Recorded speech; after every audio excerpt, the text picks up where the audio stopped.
Es-tu prêt à Viséo dans ta business et dans ta vie? T'es au bon endroit. Le podcast Viséo rassemble des entrepreneurs de tous les backgrounds. Ce qu'ils ont en commun, un profond désir d'aider les gens et de changer les choses. Salut, je me présente, Tania Marcoux, freelance et formatrice en publicité numérique. C'est en 2020 que j'ai fait le grand saut entre le monde du travail et le monde de l'entrepreneuriat pour pouvoir voyager tout en travaillant. Tout au long de mon parcours, j'ai rencontré des gens qui ont changé le cours de mon histoire et m'ont aidé à passer à travers toutes sortes d'épreuves. Participe à mes rencontres de ton auto ou de ton salon pour une tonne de motivation, de conseils et de changements de perspective. Merci sincèrement d'avoir choisi le podcast Viséo et bonne écoute. Salut! Aujourd'hui, je te présente mon épisode avec Tommy Delorme, consultant en SEO. Tommy a découvert le SEO dès son secondaire où il a commencé à bâtir toutes sortes de sites web pour mettre ses compétences à l'épreuve. Ça lui a permis de décrocher un poste en grande agence marketing où il a pu continuer d'apprendre entouré d'experts. C'est en 2023 qu'il a fait le grand saut pour devenir consultant et aujourd'hui, il aide plusieurs entreprises à multiplier les visites sur leur site web comme le Cirque du Soleil. Dans cet épisode, découvre son histoire, ce qu'est le SEO en 2024, ses meilleurs conseils en la matière, etc. Reste jusqu'à la fin pour écouter notre discussion sur le nomadisme digital et ses plus grandes inspirations. Bonne écoute! Et salut Tommy, comment tu vas aujourd'hui? Ça va super bien toi-même? Ça va super bien, merci beaucoup. Donc, nous, on s'est rencontrés là, à travers un ami en commun et je sais qu'aujourd'hui, tu te spécialises en SEO. Donc, premièrement, peux-tu nous expliquer là, qu'est-ce qui a fait que tu as fini par te spécialiser en SEO? J'imagine que quand tu étais jeune, tu savais même pas que ça existait, fait que tu n'appréhendais pas devenir ça un jour. Peux-tu nous en dire un petit peu sur ton parcours? Certainement, j'ai commencé le SEO, ça fait déjà, ça va faire bientôt 10 ans. J'étais en secondaire 4 quand j'ai commencé. Et puis, j'ai acheté un site template qui s'appelait Boost Social Audience, où est-ce que je vendais des faux likes Facebook puis des views YouTube. Et puis, j'ai engagé un expert SEO sur Kijiji qui s'appelle Abdel à l'époque. Puis là, j'ai découvert c'était quoi. Puis j'arrivais kiff-kiff à chaque mois à vendre mes faux likes puis mes faux views YouTube. Puis c'est de là que j'ai commencé à comprendre puis à vouloir faire moi-même mon SEO. Au travers des années, j'ai lancé des blogs, ça a échoué vraiment, c'était pas terrible. Puis éventuellement, j'ai commencé à réussir plus concrètement au niveau du local. Fait que je fais du lead generation dans le domaine de la plomberie, la toiture puis du paysagement. Puis là, ça a décollé. J'ai ensuite fait le saut en agence pendant plusieurs années avant de faire un petit passage en in-house, puis avant finalement me lancer à mon compte comme consultant SEO indépendant. Fait que c'est pas mal ça mon parcours vite. Au fil des années, j'ai fait beaucoup de formations, puis j'ai touché à toutes sortes de SEO, dont l'affiliate puis le e-commerce, que j'ai pu tester avec des sites perso. Fait que chaque mois, je me fais des petits tests parmi ma douzaine de sites web que je gère, que je teste pour me pratiquer puis me divertir, on va dire. Donc, voilà. Nice, je savais pas que tu avais commencé aussitôt. Secondaire 4, c'est quand même Ouais. tôt. Est-ce que tu avais comme des gens dans ta famille qui avaient des projets sur le web ou qui étaient entrepreneurs ou tu sais, comment tu as découvert ce monde-là? Pas du tout. C'était juste comme. Pour vrai, j'ai sûrement dû commencer avec How to Make Money Online. Puis j'ai vu sûrement que le SEO faisait partie de cela. Puis ce que j'ai toujours aimé du SEO, pour être franc avec toi, c'est que, je dis pas si longtemps, mais toutes les skills que tu peux avoir dans ta tête, tes skills à toi, tu peux être super low-key, super discret, faire ton Mhm. travail, puis changer la vie des entrepreneurs ou juste être extrêmement visible organiquement, puis générer un revenu passif en quelque sorte, même si y a beaucoup de dépenses derrière chaque projet SEO. Fait que, ouais, je pense que c'est ce qui m'a attiré. C'est le fait que tu n'as pas besoin d'être out there, publier semaine après semaine, faire des photos, tout ça. Tu peux vraiment être tranquille dans ton coin puis gérer ton projet de la bonne manière. Même si le SEO évolue de plus en plus puis le social Ouais. prend de plus en plus de place. Tu as dit dans le fond que premièrement, tu as créé toutes sortes de sites web là, pour apprendre justement c'est quoi le SEO. Comment tu as fait pour créer ces sites-là? Parce que ça prend quand même pas mal de connaissances là, pour en avoir créé moi-même. Tu sais, des fois, au début, tu sais pas trop sur quelle plateforme commencer. Après ça, tu sais pas trop tu sais, quel texte mettre, quelle image mettre. Fait que comment tu as pu mettre en place tout ça? C'est des centaines d'heures pour vrai, puis c'est vraiment, c'est pas des milliers, là. J'ai juste fait du YouTube comme un fou. J'ai downloadé des templates WordPress Divi à l'époque, qui aujourd'hui, je ne traite pas du tout, mais bref, j'ai écrit mon contenu, j'ai essayé de spinner du contenu, j'ai traduit du contenu, j'ai acheté du contenu, j'ai fait du Upwork, j'ai engagé sur Upwork, j'ai engagé sur Fiverr, j'ai engagé sur People Per Hour. Mhm. J'ai testé, j'ai posé des tonnes de questions dans des groupes Facebook, souvent anglophones. Fait que je reste essai-erreur, puis beaucoup de YouTube, puis d'apprentissage par moi-même. C'était vraiment ça au fil des années. Puis éventuellement, ben, Ouais. tu prends la twist, tu apprends, puis là, tu apprends de tes erreurs. Je me rappelle quand j'essaie de setuper mon hébergement, ça fait longtemps, là, mais écoute, c'était un enfer, là, je comprenais rien, là, C'est vrai que c'est l'hébergement, les mélangeant fichiers. quand on ne connaît pas ça du tout. Ah non, c'est ça. Fait que vraiment essai-erreur, puis beaucoup de YouTube, beaucoup de YouTube. J'ai jamais vraiment payé de formation officielle Mhm. pour apprendre. J'ai appris souvent par moi-même. Ça, c'est arrivé au fil des années quand c'est des trucs plus précis, évidemment en SEO, mais pour la base, le fondement, vraiment plus autodidacte, je dirais. Fait que si tu avais à recommencer aujourd'hui, sans aucune skills SEO, mais que tu voudrais aller en SEO, comment tu ferais? Est-ce que tu ferais la même chose? Tu irais sur YouTube, tu essaierais d'apprendre ou tu passerais par un autre Ouais. chemin? Aujourd'hui, ça irait plus vite. Aujourd'hui, je ferais la même chose pratiquement, ChatGPT au max. Puis je pense qu'il y a une chose que j'aurais aimé avoir, c'est comme une espèce de pro ou quelqu'un qui connaît ça, qui a passé par là, juste pour des petits pointers. Il dit, ah, Hmm. une petite question, je suis bloqué, je demande à mon pro. Puis plus sur relation amitié. Je veux pas avoir un mentor qui coûte 5 000 par mois. C'est vraiment juste un ami avec qui je peux avoir confiance puis qui peut me débloquer. Ça, j'en avais pas à l'époque. Puis j'aurais aimé ça, avoir cette ressource-là pour me guider un petit peu. Mais sinon, je ferais la même chose. Je pense que c'est encore plus facile aujourd'hui qu'avant d'apprendre, mais de l'autre côté, c'est encore plus difficile de performer, selon moi, en SEO. Mhm. Donc, c'est un beau challenge. C'est rendu accessible. On sait que le AI génératif, c'est accessible. La génération de Ouais. contenu, il y a plein de plateformes, autant backlink, plein d'outils techniques qui peuvent t'aider à bâtir un projet SEO. Mais ce qui fait que c'est accessible, c'est qu'il y a beaucoup de gens qui s'essayent, puis le marché commence à être de plus en plus rempli de gens qui essayent, qui le font. Donc, faut en Mhm. quelque sorte, comment dire, faut avoir un petit edge sur la compétition parce que c'est de plus en plus compétitif, c'est ça.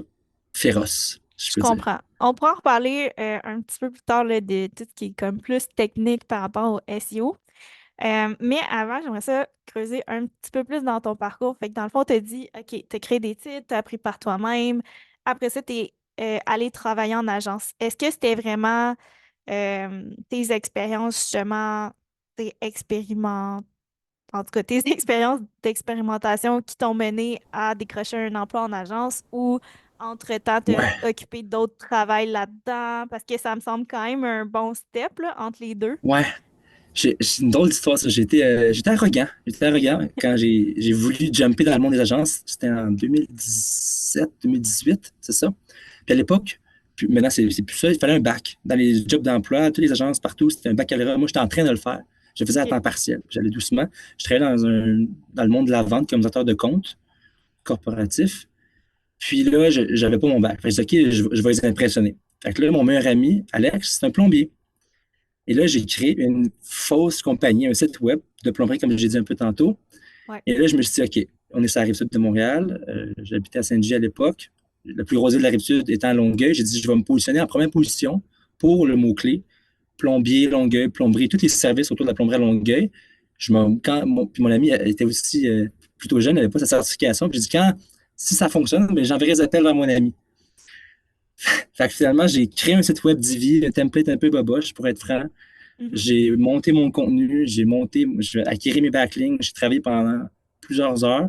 Et en dedans, quand même assez rapide, en dedans 4 mois, j'ai dépassé tout le monde. Je suis devenu premier sur le Google pour le terme principal, plombier Longueuil. Et là, Mhm. je savais que sur cette requête-là, il y avait plusieurs compétiteurs qui travaillent avec des agences web. Fait que là, je me suis dit, si je suis capable de passer des agences, c'est des pros, supposément. Puis moi, j'étais un peu boboche artisan dans mon coin, Ouais. part-time les week-ends, les soirs. J'ai assez de confiance, puis je tue l'espèce de syndrome d'imposteur que j'avais à l'époque. Mhm. Puis je vais cogner aux portes des agences, puis je dire, regarde, j'ai pas mon baccalauréat comme tu le souhaites, mais j'ai de l'expérience pratique. Voici mon projet, puis je l'ai présenté. Fait que c'est comme ça que je me suis un peu présenté. Puis j'avais même cold callé un compétiteur directement pour dire, écoute, je viens de te dépasser, toi et ton client. Est-ce que est-ce qu'on peut se parler, tu sais, pour un emploi? Ça n'avait pas fonctionné, mais bref, c'était Il a intéressant. pas Puis trop aimé. Ben, je trouve ça cool, mais t'es comme, OK, mais là, on peut se parler parce que je Ouais. fais comme ça qu'on puisse rétablir les choses, mais finalement, j'avais été dans une agence autre. OK, ben, je trouve ça vraiment intéressant. Je pense que des fois, ça prend quand même l'audace, tu sais, en entrepreneuriat. Puis, en tout cas, tu sais, pour avoir un collectif puis tout, je pense qu'il n'y a rien qui parle plus aussi que des preuves concrètes de l'expérience Ouais, de la personne. Tu sais, c'est pour ça que souvent les agences vont faire des études de cas puis tout, parce que ça montre, tu sais, oui, OK, je connais la théorie, mais je suis capable de l'appliquer. Parce que c'est différent de juste connaître la théorie, mais de le mettre en place. Fait que, 100%.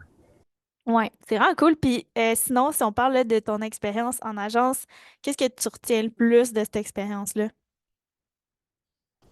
Ah, honnêtement, j'ai adoré mon expérience en agence. J'ai commencé au bas de l'échelle comme stagiaire au début, parce qu'au début, Wow. c'était une petite agence quand même, puis on était 11 personnes. Puis quand je suis quitté, après pratiquement 4 ans, on était rendu 70 environ, 60-70 personnes. Fait que ça Mhm. a été un beau parcours. Puis ce que j'ai appris le plus, c'est juste mettre des heures, mettre des heures, mettre des heures, puis arrêter de se comparer dans le marché parce que c'est vrai, en agence, les salaires sont moins élevés que chez l'annonceur. Ça, c'est un fait. Puis je pense Mhm. que l'agence, c'est comme une école d'apprentissage. Tu apprends avec une tonne de clients, tu apprends à gérer des relations clients, tu apprends à gérer des relations avec des managers, avec des collègues. Tu travailles dans différentes industries. Puis je pense qu'il faut juste que tu mettes ton ego de côté, puis que tu te mettes en mode éponge, apprendre, apprendre, apprendre, apprendre, apprendre, puis tu essaies de faire le mieux que tu peux. Puis au fil des mois, des années, ben, tu prends des galons. Puis généralement, les agences, ils savent que c'est pas eux qui ont les plus gros budgets pour leur masse salariale, mais ils font Mhm. confiance. Ils peuvent te donner la chance que tu as besoin pour prendre du galon, puis gérer des plus gros comptes, puis faire ton petit chemin. Donc, vraiment, moi, j'ai adoré mon expérience. Puis c'est comme ça que j'ai appris beaucoup, beaucoup, beaucoup, beaucoup, beaucoup dans Ouais. différentes industries. Plus, pendant mon parcours en agence, je faisais aussi de la R&D en quelque sorte. J'avais mes propres sites que je testais, mon affiliation, mon e-commerce, mes sites de contenu, mes niche sites d'ailleurs qui sont pas super performants aujourd'hui, que j'ai un peu délaissé, mais bref, le lead gen. Fait que oui, je pense que c'est de mettre l'ego de côté puis se mettre dans mon éponge. Ce serait un truc que je retiens, là, puis d'apprendre, Ouais. puis de pas se dire, ah, je vais faire un an en agence, après je vais jumper chez l'annonceur parce que le salaire est mieux pour aller chercher un 12 000 de plus. Pour moi, c'est une erreur. Parce Mhm. que les années que tu passes à apprendre, tes skills augmentent drastiquement, puis éventuellement, sur le marché, tu vaux plus cher, tout Ouais. simplement. Ouais, je pense que ça fait vraiment du sens. Puis c'est un peu ce que j'ai vécu aussi en travaillant en agence à mes débuts. Tu sais, de comme devoir toucher à tout plein de comptes, de tout plein de grosseurs, dans tout plein d'industries. En comme quelques mois, c'est fou comme l'apprentissage que j'ai pu faire. Puis, tu sais, même si comme toi, j'étais pas payée super cher au début, je pense qu'on commence tout par là. Tu sais, je repasserais par là si j'aurais à recommencer aujourd'hui. Puis c'est ce que je conseille aussi souvent, tu sais, souvent il y a des gens qui m'écrivent qui veulent se lancer dans le marketing web, là, peu importe dans quelle sphère, que ce soit en SEO, ads, peu importe. Puis souvent, c'est ce que je conseille. Tu sais, si je vois qu'ils n'ont pas d'expérience, c'est comme va te faire de l'expérience en agence. Tu sais. Oui, ça va pas être hyper payant au début, mais tout l'apprentissage qui va avec, ça vaut de l'or. Puis c'est la même chose pour toutes tu sais, les expériences entrepreneuriales qu'on a passé à travers, là, tu sais, comme toi, créer toutes sortes de sites web. Moi aussi, tu sais, de mon côté, je créais plein de sites web quand j'étais jeune. Je savais même pas comment ça fonctionnait, là. Tu sais, je m'ai créé un Shopify de vêtements. Puis là, comme ça n'a pas marché finalement parce que c'était ça, il y a tellement de compétition dans cette industrie-là, sauf que c'est là que j'ai appris, tu sais, comme plein d'affaires, genre le e-commerce en tant que tel, puis tout ça. Fait que je comprends. Puis sinon, aujourd'hui, t'es de l'homme SEO, t'as créé, si on veut, ta propre boîte de consultation. Comment t'en es venu là, après avoir justement travaillé en agence? J'ai fait un petit saut in-house. Je voulais tester cette industrie-là, voir un peu comment ça fonctionne dans les grandes, grandes entreprises. Ça a relativement bien été. C'est pas tout à fait ce que je pensais.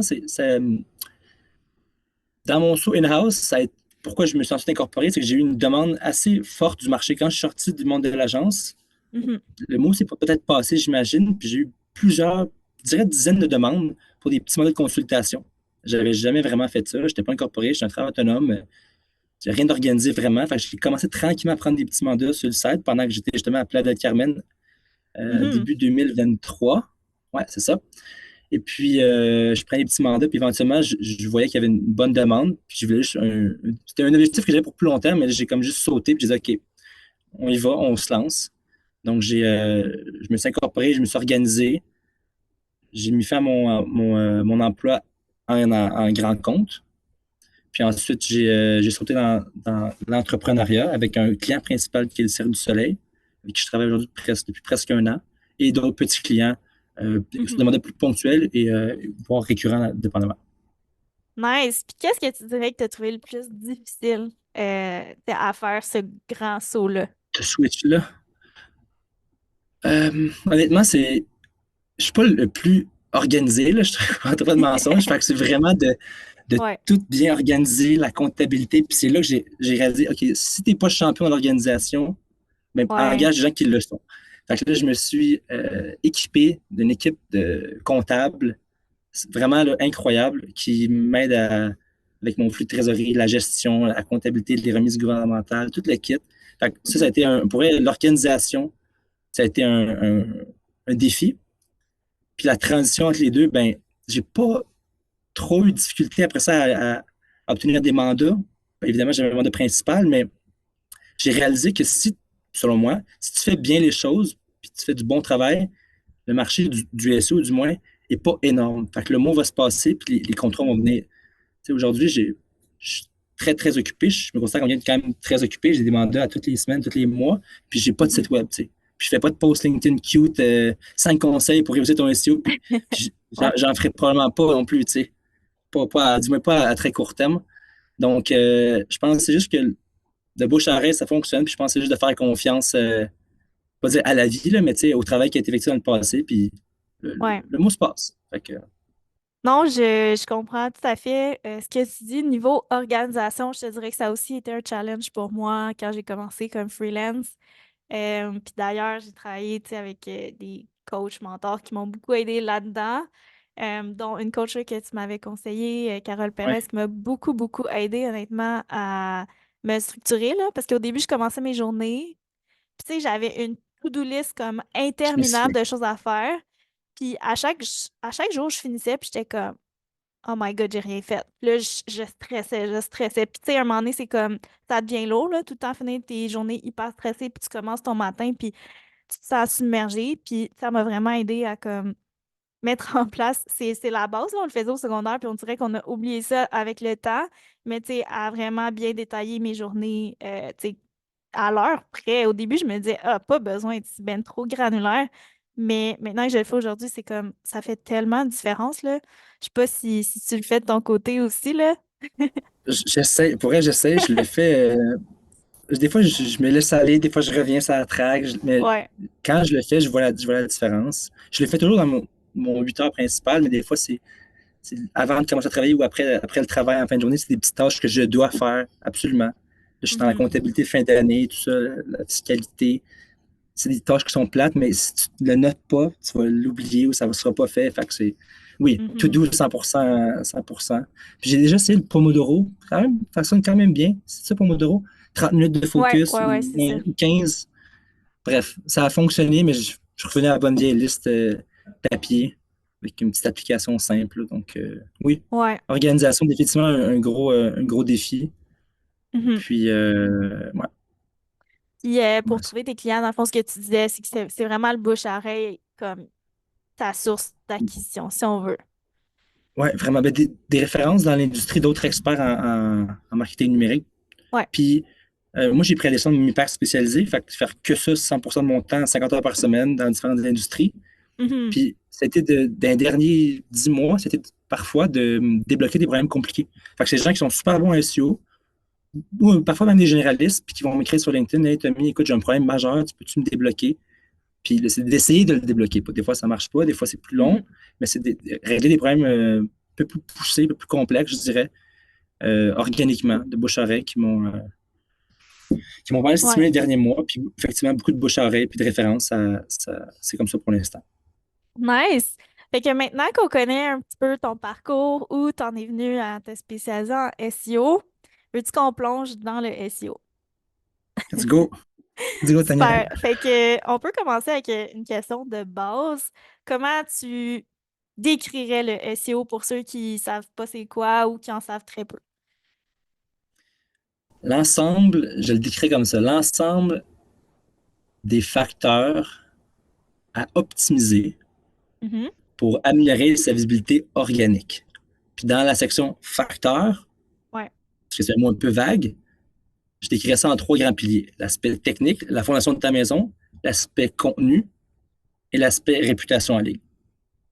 OK. Fait que, ouais, pour faire ça simple, ce serait l'ensemble des facteurs à optimiser pour augmenter la visibilité organique. Organique étant évidemment un moteur de recherche, Google, Bing, DuckDuckGo, qui gagne en popularité bien évidemment. Ouais. À terme, ça va être ChatGPT, Gemini. Comment bien show up dans les LLM, soit les Large Language Models, dans ces plateformes-là.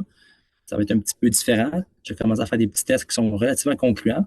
Donc, c'est ça. OK. Parfait. C'est sûr que c'est ça, c'est quand même une, comment dire, une bête complexe à apprivoiser. Ouais. À qui ça s'adresse le SEO? Ben, pratiquement tout le monde, tout le monde a besoin d'avoir une bonne visibilité organique pour ne pas dépendre de la publicité lorsqu'il est temps de générer du trafic sur son site d'un premier moment, à moins d'avoir vraiment un business, un produit, un service qui n'est pas du tout cherché organiquement, directement via le moteur de recherche. Puis ça arrive, il y en a quand même plusieurs. Mais généralement, pour la plupart des entrepreneurs, c'est intéressant d'être visible organiquement. C'est Mhm. ça, juste avec, à la base, ton nom de marque, parce que j'ai vu des tonnes de sites web qu'en tapant le nom de marque, il n'y a rien qui sort pour des problèmes Hmm. techniques ou juste parce qu'ils n'ont pas la fondation, on va dire. Donc, pratiquement tout le monde devrait avoir en tête au moins une base niveau SEO, puis comprendre l'importance de ce canal d'acquisition de trafic, parce que ce n'est un parmi tant d'autres. Il y a le email marketing, il y a la publicité Ouais. payante, donc il y a différents leviers, puis ça, c'en est un qui est important, donc je dirais pratiquement tout le monde. OK, super. Ben, ça fait du sens. Puis, par où on commence là? Maintenant qu'on sait c'est quoi, Ouais, on sait qu'on en a besoin. Comment commencer? Parce que je sais qu'on peut aller très loin là, dans la pratique, mais c'est pour ceux qui commencent avec des ressources plus limitées, si on veut. c'est ça. Mettons, je suis un entrepreneur, j'ai un petit budget, j'ai pas beaucoup d'argent, j'ai un peu de temps, mais sans plus. Ouais. J'entends Tommy aujourd'hui, je sais un peu ce que c'est le SEO. Je vais me lancer, mais je pense que la première chose, c'est de comprendre son marché. Première chose, c'est de comprendre son marché. Qu'est-ce que les gens cherchent pour ce que j'ai à offrir? Mhm. Comment compétitionnent mes compétiteurs? Mes compétiteurs, en ce moment, ils génèrent combien de trafic organique? Puis je peux estimer un retour sur investissement à peu près à combien? Est-ce qu'ils font de l'argent organiquement parlant? Pour des termes que j'offre moi aussi comme entrepreneur. Tu sais.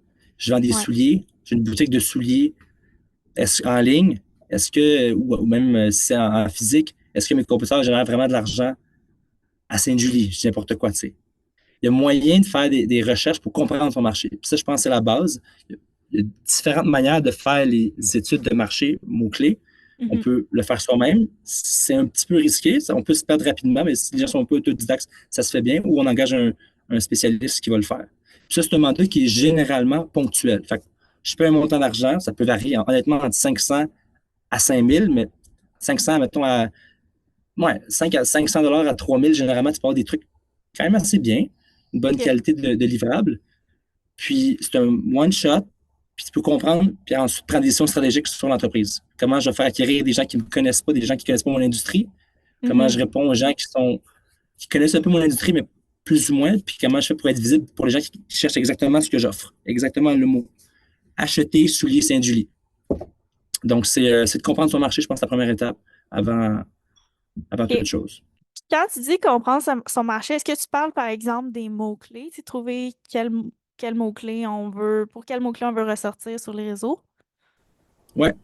Les OK. mots-clés, les compétiteurs et les SERP, c'est un terme technique, là, mais Mhm. qu'est-ce que les moteurs de recherche affichent? Donc, OK. en comprenant les SERP, on va pouvoir créer le bon contenu. Fait que Google affiche pour mon service un article de blog, du contenu très informationnel. Est-ce que j'ai cette page-là dans mon arsenal de pages sur mon site web pour répondre à la requête? Non. Mhm. OK, peut-être que je pourrais la créer. Phase 2 du projet. Mais avant de passer en phase 2, il faut comprendre et asseoir la stratégie sur de la donnée. Pas juste, je Ouais. pense que je vais me créer une page pour chaque couleur de souliers que j'ai.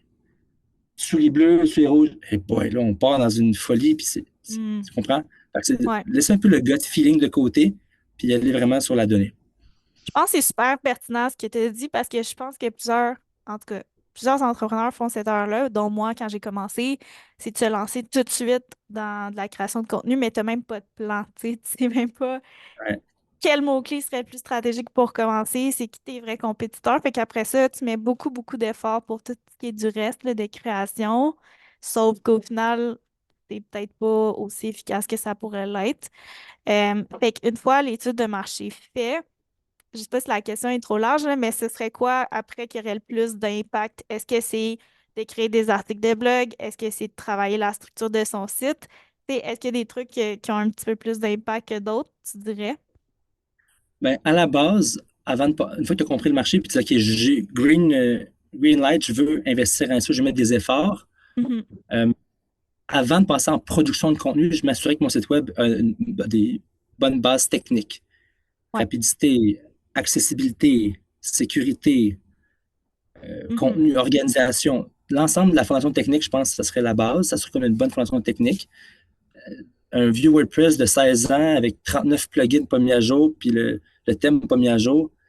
Ouais. Avant d'investir plusieurs heures, milliers, centaines de dollars sur mon site web, je pense que je m'assurais d'avoir une bonne fondation technique. Parfois, c'est Mhm. très bon selon les gens, parfois, c'est à corriger.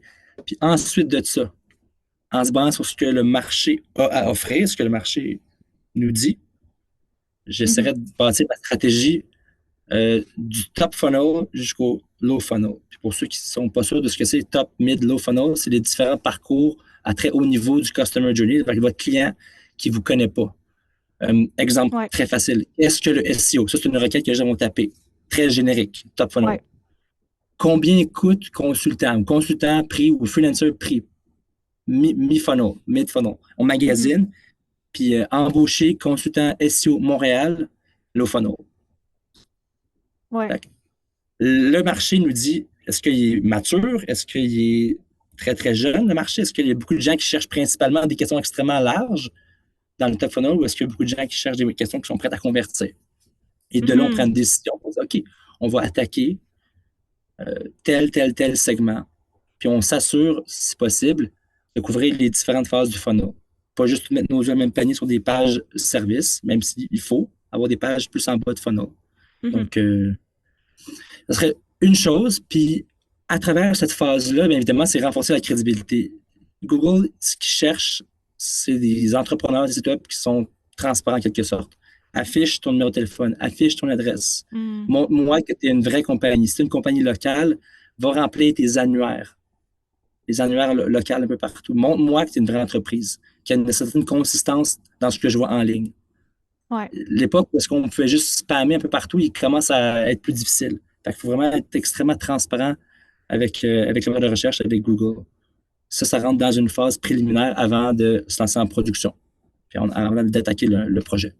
OK. Ben, c'est super clair. Fait que si je résume là, de ma compréhension, premièrement, c'est de s'assurer que son site web réponde euh, aux différentes parties du funnel. Fait qu'à des gens qui sont comme au début de leur recherche, à des gens qui sont plus au milieu, puis à des gens qui sont prêts à acheter si on veut, puis de s'assurer que son site soit crédible. C'est bien Crédible ça? et avoir une bonne fondation technique, c'est ça. On OK. comprend notre marché, on fixe la fondation de la maison, Ouais. on s'assure qu'on est crédible et transparent, puis ensuite de ça, on répond au journey de top jusqu'à low en créant les bons Mhm. types de pages pour l'internaute. Parfait. Puis qu'est-ce qui se passe après? Jusqu'où on peut aller là, une fois que tout ça est fait? Et ça peut aller très, très loin. Euh, Dépendamment des priorités business, c'est sûr que généralement, personnellement, avant de lancer un projet, je fais tout le temps une analyse de retour sur investissement.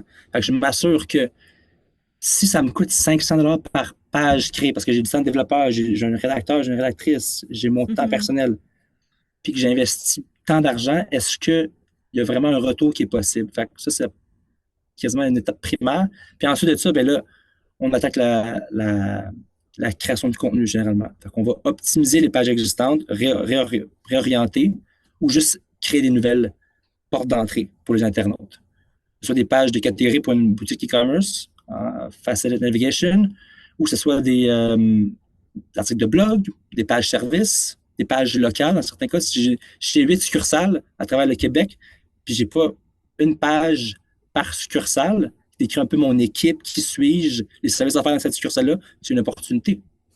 Donc, Mhm. ouais, c'est pas mal ça les prochaines étapes, mais chaque stratégie est vraiment unique en soi, dépendamment dans l'industrie dans laquelle l'entrepreneur est ou le site web. Est-ce qu'on est Ouais. un site de nouvelles de blog ou est-ce qu'on est un entrepreneur local, est-ce qu'on est une boutique e-commerce? Ça change vraiment, vraiment beaucoup quand même. Mais les fondements sont les mêmes. C'est de mettre en place une stratégie de contenu puis d'acquisition de backlink dans le temps, qui va continuer avec une veille technique complète. Puis s'assurer qu'une fois qu'on a un minimum de trafic, ben, qu'on peut convertir ces gens-là. C'est beau les faire rentrer sur le site, mais s'ils quittent rapidement, Ouais. parfois c'est intéressant d'investir un petit peu de temps et d'argent dans ce qu'on appelle le CRO pour augmenter la conversion, le taux de conversion sur le site web. Ouais, CRO, c'est Conversion Rate Rate Optimization. Fait que c'est une optimization. pratique, je pense, qui est de plus en plus populaire aujourd'hui, surtout en e-commerce, justement, parce que ça fait tellement un gros impact sur les ventes. Énorme. Exactement. Exactement. Puis, c'est la beauté du métier. Puis, je vais pas faire un segue dans un autre sens, mais c'est que Ouais. l'expérience va travailler avec le client, avec les développeurs pour la fondation, avec les rédacteurs pour le contenu, avec la marque, le brand, c'est dépendamment de la culture de l'entreprise, pour être sûr qu'il y ait un bon tone of voice, avec les graphistes pour Ouais. l'aspect conversion. Fait que c'est ce que j'aime de mon métier, honnêtement, c'est que je suis amené à travailler avec plein, plein, plein d'expertise. Mhm. Ouais, je comprends. C'est sûr qu'à un moment donné, tout s'influe. Ben, tout a un impact ensemble, si on veut, là. Mais même moi aussi, je le vois, tu sais, niveau pub, dans le sens que si le site n'est pas optimisé, ben, tu sais, ça rend mon travail plus C'est difficile. plus Si le difficile, c'est ça. design est incompréhensible, même chose. Fait qu'au final, tout est interrelié en même temps. Tantôt, tu as parlé de backlink. Je serais curieuse d'en savoir un petit peu plus là-dessus parce que on dirait que, en tout cas, personnellement, j'ai entendu tout plein d'affaires dans tout plein de podcasts sur les backlinks. Fait que qu'est-ce que tu dirais que c'est en 2024 puis comment est-ce c'est quoi l'importance en 2024 puis comment faire pour en avoir? Très important. Encore très important aujourd'hui. Il faut que tu te Mhm. montres une certaine crédibilité. Rapidement, les gens qui savent pas c'est quoi un backlink, c'est un vote de confiance, c'est un lien qui est pointé d'un site autre, lapresse.ca, qui pointe vers taniamarco.com, Ouais. sur une page qu'on essaie de contrôler le plus possible, avec un encre qu'on essaie de contrôler le possible pour qu'on envoie un signal positif et logique entre l'encre qui est cliquée avec le petit mot bleu dans la page de lapresse.ca, consultante ou freelancer SEM. Cliquez, va pointer vers Tania Marco. Ça, c'est un backlink. En Mhm. 2024, les backlinks sont encore super essentiels. Il y a différentes manières et différents types de backlinks. Euh, Généralement, dans l'industrie, vraiment, ce qui se fait, c'est ce qu'on appelle des guest posts, des articles invités. Donc, c'est d'insérer un article de blog qu'on rédige soi-même, qu'on fait rédiger, dans un autre site populaire. Puis ce site populaire-là, à travers l'article qu'on rédige, on décide nous-mêmes, on a le contrôle du contenu, du mot-clé cliquable, on se crée notre propre backlink qui pointe vers notre propre site web. J'espère que c'est pas trop Mm. compliqué ce que j'explique, mais en gros, ça, c'est ce qui se fait pas mal dans l'industrie en toute transparence. Ouais. Ça coûte quand même un certain montant d'argent. Ça peut varier entre des très mauvais liens, vont être à 50, ça peut aller jusqu'à 500, 1000 $ par lien acquis. OK. C'est vraiment Quand même. un investissement, puis il faut vraiment bien assess la qualité des liens qu'on décide d'acquérir. Fait que ça, c'est une méthode, je paie, je suis visible. Puis OK. j'espère, ou je calcule bien, mais j'ai un bon travail, je devrais avoir un gain au niveau de ma visibilité organique parce que je gagne en confiance aux yeux des moteurs de recherche. Je comprends. Il y Puis a aussi comment. des. Ah, Ouais. excuse. Continue, puis je te poserai ma question après. Non, mais ça, c'est la méthode payée, mais il y a aussi la méthode organique. Je fais du contenu de méga qualité, puis organiquement, je vais obtenir des liens partout dans le Hmm. web. J'ai moins de contrôle, évidemment, sur ce que les gens vont marquer comme encre cliquable, mais généralement, les blogs qui font vraiment du très, très, très bon contenu, ils vont avoir une très, très bonne réputation à très, très long terme aussi. Fait que c'est sûr que Ouais. et encore là, c'est plus long. On a moins de contrôle, mais ça se produit quand même assez fréquemment qu'on publie du contenu de top qualité, puis on va être featured ici et là. Une Mhm. autre approche s'appelle le digital PR, c'est de, en gros, faire ça simple. Là. On crunch du data, de la recherche scientifique, des données, des sondages. On, Hmm. on pousse les données à un ensemble de journalistes. En 2020, 2022, 89% des entrepreneurs ne savaient pas ce que c'était le SEO. Une étude démontre que blablabla. On envoie ça à des journalistes. Eux vont spinner ça dans une histoire, une news Ouais. journalistique. Ils vont nous envoyer, ils vont créer des liens, ils vont nous citer. Et donc, on obtient des backlinks généralement de qualité. C'est très difficile, ça demande beaucoup de temps, mais ça peut être aussi extrêmement payant pour son site web parce que la réputation, bien évidemment, prend un bon coup par en haut. Ah, c'est super intéressant. Honnêtement, je connaissais pas ça, le digital PR. Fait que c'est sûr que ça peut être intéressant pour peut-être les entreprises qui ont justement les ressources pour le faire, là, parce que comme tu dis, j'imagine que ça prend pas mal de ressources. Ouais, Fait que ma question, c'était par rapport au backlink payant. Tu sais, si on reprend l'exemple de la presse, comment qu'on fait pour avoir ces backlinks payants-là? Est-ce que c'est de les contacter directement ou ils vendent ça sur leur site? Tu sais, ouais. concrètement, comment ça fonctionne? Mais il y a différentes manières, mais il y a la manière organique. La presse, c'est un exemple assez intense parce que eux, ils ont des Ouais. sponsored packs où est-ce qu'ils vont vendre de la visibilité, mais il va être marqué généralement, il va être écrit cette publication est sponsorisée par avec le petit logo. Journal de Montréal le fait aussi. Ouais. Et perso, c'est pas ce que je triple le plus, mais ça reste un bon lien. Puis parfois, le ROI peut être présent. Fait que ça vaut la peine dans certains cas d'investir un 5 000 pour avoir ce genre de visibilité-là, mais qui est visible, qui est marqué publicité. La Mhm. méthode, encore une fois, plus classique ou organique, c'est de faire ce qu'on appelle du outreach.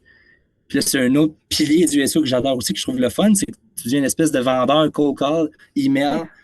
Moi, j'en fais encore, ça arrive, je vais prendre le téléphone puis je vais appeler des entreprises, évidemment des grosses, qui ont un numéro de téléphone visible pour essayer de Ouais. négocier un deal de visibilité.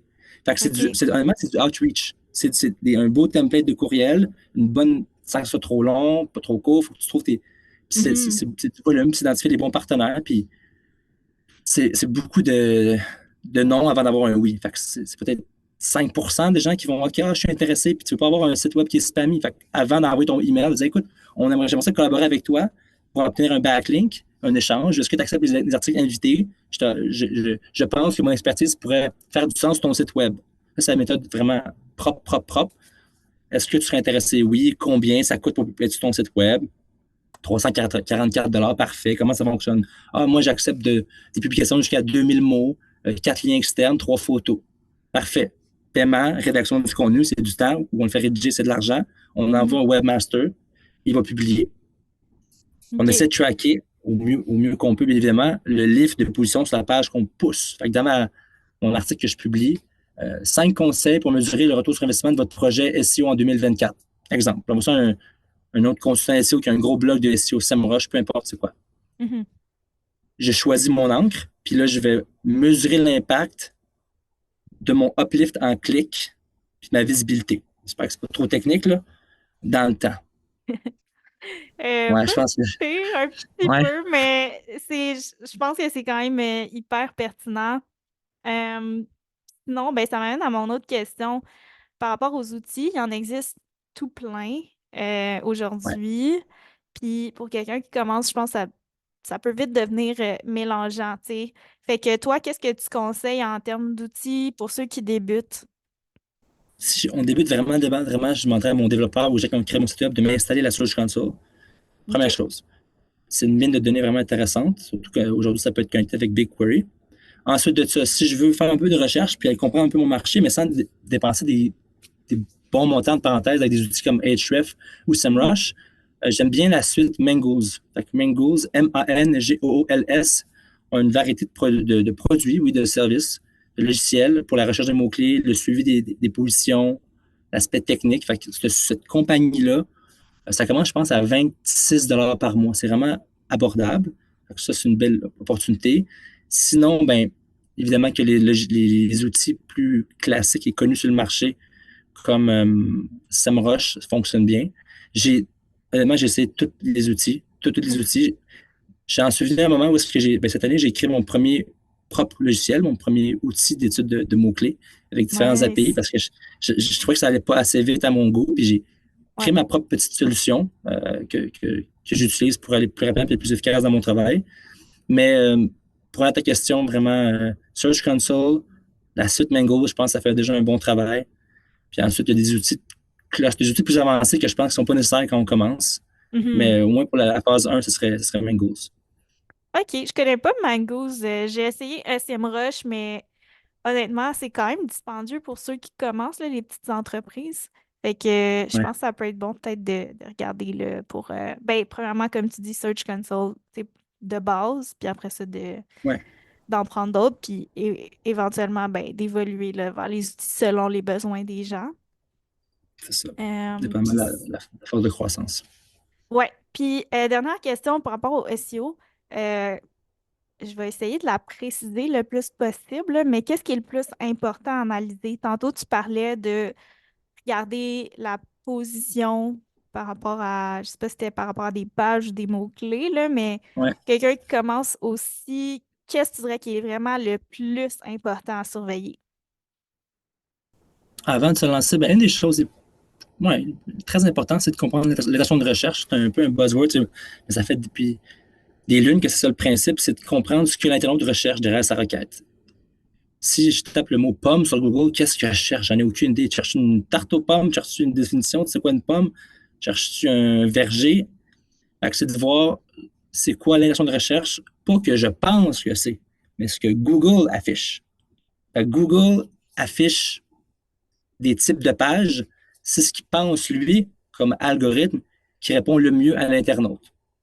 Si je vends des souliers, puis je cherche, moi, je vais être premier pour la requête, j'arrive avec mes souliers à Saint-Julie, j'ai aucune idée pourquoi je pense à ça, mais j'arrive avec ma requête de souliers, euh, boutique chaussures Saint-Julie.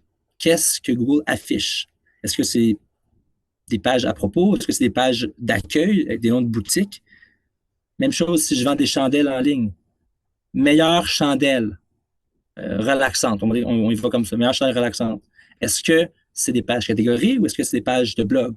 C'est de comprendre l'intention de recherche qui est affichée sur Google. Puis comment est-ce qu'on valide? On tape le mot-clé. Navigation privée Canada, on se met un VPN si on veut changer de location. On prend un outil comme Nightwatch. Si on veut changer notre localité au niveau de la recherche, on se parle le bon langage, puis on analyse ce que Google affiche. On comprend ce que l'internaute veut chercher. Ça, c'est vraiment, vraiment important. OK, je comprends. Puis quand la personne a vraiment tout déployé, sa production de contenu, puis tout, à ce moment-là, qu'est-ce que tu conseillerais plus d'analyser? Une fois que tout est publié, Ouais. ben, honnêtement, c'est jamais vraiment fini. Mais là, on va Ouais. on tombe dans l'analyse plus poussée du taux de conversion puis du user journey. Fait que Hmm. des outils comme Microsoft Clarity, Hotjar vont beaucoup me servir pour comprendre, OK, je rentre à tous les mois 150 000 users sur mon blog, Ouais. comment ces users-là se comportent. Mon Mhm. but, les gens qui ne me connaissent pas, c'est de les faire amener vers mon produit, mon service. Fait que je vais comprendre, est-ce qu'il y a des moments où est-ce que sur certaines devices, sur certains téléphones ou ordinateurs, peu importe, y a-t-il un bug technique? Y a-t-il des gens qui cliquent tout le temps à la même place alors que c'est pas bon, ils pensent que c'est un bouton, c'est pas un bouton. Fait que c'est d'analyser et augmenter mon taux de conversion en développant Mhm. encore ma visibilité organique, en créant, en grossissant ma visibilité sur d'autres sujets dans mon industrie. Je Puis, comprends. bien Ouais. évidemment, de pousser la réputation, puis de rendre mon contenu toujours de mieux en mieux, en fait. Mhm. Ouais, ouais, c'est vraiment, comme tu dis, du travail en continu, là. Je pense qu'il n'y a jamais de fin, à ce qu'on peut améliorer. Donc, Donc, ben, merci. C'est ce qui conclut la partie avec plaisir. SEO. Merci pour tous tes partages. Je pense que c'est comme hyper pertinent là, pour justement démystifier le SEO puis comprendre par où commencer, quoi analyser et tout ça. Fait que pour terminer, j'aimerais juste en savoir un petit peu plus sur toi, Tommy. Fait que je sais que tu es, si on veut, à temps partiel, nomade digital, tu voyages beaucoup en travaillant, tout ça. Ouais. Comment tu réussis à gérer les voyages en travaillant? Première chose, c'est que je pense trouver le bon spot. Fait que, il y a plein de pays. Là, en ce moment, je suis au Guatemala. Pas si longtemps, j'étais en Argentine. Fait que je fais beaucoup de recherches en ligne. Je parle à des gens que je sais qui ont, comme toi, qui ont fait différents pays. S'assurer qu'il y a un bon Wi-Fi puis que c'est un endroit sécuritaire. Ouais. Deuxième chose, j'ai tout le temps un spot. Je ne bouge pas. Je veux avoir Internet irréprochable. Je vais avoir une Mhm. routine irréprochable. Je ne vais pas commencer à être stressé. Merde, aujourd'hui, le Wi-Fi ne fonctionne pas. Fait que j'ai tout le temps un spot pour au minimum un mois. Ouais. Parce qu'en étant un mois et plus, Airbnb, on tombe à des rabais de plus de 50%. Fait que généralement, je reste un Mhm. mois. Puis là, si ça me tente de m'amuser les week-ends, partir à faire des petites excursions, des 3 jours, parfois des 4 jours, des week-ends, des soirs, là, je le fais. Mais vraiment, c'est de valider la connexion Internet, que c'est sécuritaire, que le climat est le fun, évidemment. Je n'irai pas me mettre en Alaska, que c'est chaud pour moi. Puis, Ouais. puis tout le temps prévoir, moi, je voyage tout le temps les week-ends, puis je vais être prête pour mon lundi. Toujours un 2, 3 jours d'adaptation parce que, OK, où la lavanderia, où le gym, c'est quoi les restaurants proches, où l'épicerie. Quelques jours Ouais. d'adaptation, puis généralement, c'est la routine installe, un peu comme au Québec, mais une routine que je considère plus confortable que qu'un moins 26 comme on a pu voir au Québec récemment. Exact. Fait que, à date, là, selon les destinations que tu as faites, parce que je sais que tu en as fait plusieurs, ce serait quelle tu dirais que tu as le plus aimé L'Argentine. pour travailler puis L'Argentine. tout? Ouais, OK. Qualité, c'est pas trop dépaysant, c'est en même temps très dépaysant. Magnifique Ouais. architecture, coût qui est très bas. Internet extrêmement rapide. Puis dans le même pays, il y a possibilité de faire du ski en bas, d'aller voir les chutes en haut, de voir Mhm. beaucoup un paysage plus urbain à Buenos Aires. Fait que perso, j'ai adoré l'Argentine. J'étais très surpris de ce pays. Les gens qui sont très, très, très chaleureux, très invitants, sont contents que le tourisme fonctionne. Donc, Mhm. ouais, Argentine pour moi. Je comprends. Je suis allée il y a quelques années aussi, puis j'ai adoré, là. J'ai tellement des beaux souvenirs, justement, comme tu dis, du sud, du nord. Après ça, en ville, il y avait tellement d'événements. J'ai rencontré tellement de gens, d'autres nomades digitaux. Fait que je pense que c'est une belle destination pour ceux qui veulent essayer, justement, le nomadisme. Et deux petites questions finales là, que je pose à tous les invités. Fait que, premièrement, c'est quoi ton plus grand rêve? Rêve, rêve professionnel, vraiment, je pense que c'est démocratiser le plus possible le SEO parce que c'est ma passion, tu sais. Fait qu'il y a Ouais, de plus en plus d'entrepreneurs et de gens qui comprennent que c'est une magnifique carrière comme qu'on peut faire. Je m'en vais donner une conférence dans quelques jours à HEC Montréal, justement, à une trentaine d'étudiants pour nice. expliquer c'est quoi le métier. Puis de l'autre côté, ben, de le faire réaliser aux entrepreneurs qui ont des compagnies, peu importe quel type de compagnie, que c'est extrêmement important puis qu'il faut qu'ils accordent un peu d'importance à ce métier-là. C'est pour l'aspect pro. L'aspect perso, je pense un tour du monde en travaillant, ce serait vraiment un projet le fun ou une année ou deux d'expatriation. Je pense que ce serait quelque chose que, je ne sais même pas si je peux appeler ça un rêve, c'est un objectif, je dirais plutôt, que je Nice. me donne dans les prochaines années. C'est vraiment cool, je te le souhaite. Ouais, Euh, merci. puis, dernière question, si tu peux aller dîner avec une personne connue, ce serait qui et pourquoi? Euh, un ex... Ouais. Je sais que c'est difficile des fois, là. Je pense que, ouais, j'aime bien, ouais, je pense que j'aimerais bien rencontrer un expert, quelqu'un que j'aime beaucoup, qui s'appelle Daniel Foley. Puis, ou peut-être même Kyle Roof, que je suis depuis des années, qui m'a beaucoup appris à travers ces formations que j'ai pu prendre. Fait que c'est déjà des experts qui sont extrêmement pointus dans l'industrie, comme Daniel Foley, puis Kyle Roof. J'ai eu la chance de rencontrer Steve Todd à Toronto, super intéressant aussi. J'aurais aimé ça pouvoir dîner avec lui, puis jaser davantage avec lui. Mais ouais, ce serait ces genres d'experts-là. Daniel Foley, LinkedIn, un brain, quelqu'un de très, très, très, très skills en SEO, puis Kyle Roof, même chose, qui est une agence qui est située à Chiang Mai, puis qui Hmm. dessert un peu partout aux États-Unis des différents clients. OK, cool. Je vais aller voir parce que je t'avoue que je les connais pas vite comme ça. Parfait. Ben, finalement, peux-tu nous dire où on peut te retrouver pour les gens là, qui voudraient en Oui, savoir plus sur toi? LinkedIn. Tommy Delorme OK. sur LinkedIn, c'est la meilleure place pour me retrouver pour l'instant. J'ai toujours pas mon site web de prêt. Peut-être qu'un jour ça va être publié. Pour l'instant, j'ai Ouais. d'autres petits projets. Donc voilà, LinkedIn, Tommy Delorme. Puis merci beaucoup, Tania. C'était vraiment le fun de pouvoir jaser avec toi. Super, ben merci à toi. C'est un plaisir partagé. Comme toujours, je termine l'épisode avec trois choses que tu peux retenir. Premièrement, si tu veux te lancer en SEO, commence par une bonne étude de marché qui inclut l'analyse des mots-clés et des concurrents. Deuxièmement, avant de produire du contenu sur ton site, prends le temps d'établir une stratégie de tunnel d'acquisition pour mener graduellement tes visiteurs vers ton objectif principal. Et dernièrement, assure-toi d'optimiser la technique de ton site web avant tout, que ce soit la vitesse, l'accessibilité, etc. Merci du fond du cœur d'avoir écouté le podcast Viséo. Ton défi est maintenant d'intégrer au moins une chose de cet épisode pour qu'il puisse faire une différence dans ta vie ou dans ton entreprise. Partage le podcast et tag moi et mes invités pour qu'on puisse aider encore plus de gens à changer le monde. Si tu veux en savoir plus sur mes services en publicité, rendez-vous sur mon site web taniamarcou.com. Sur ce, lâche pas, t'es capable et on se retrouve dans le prochain épisode.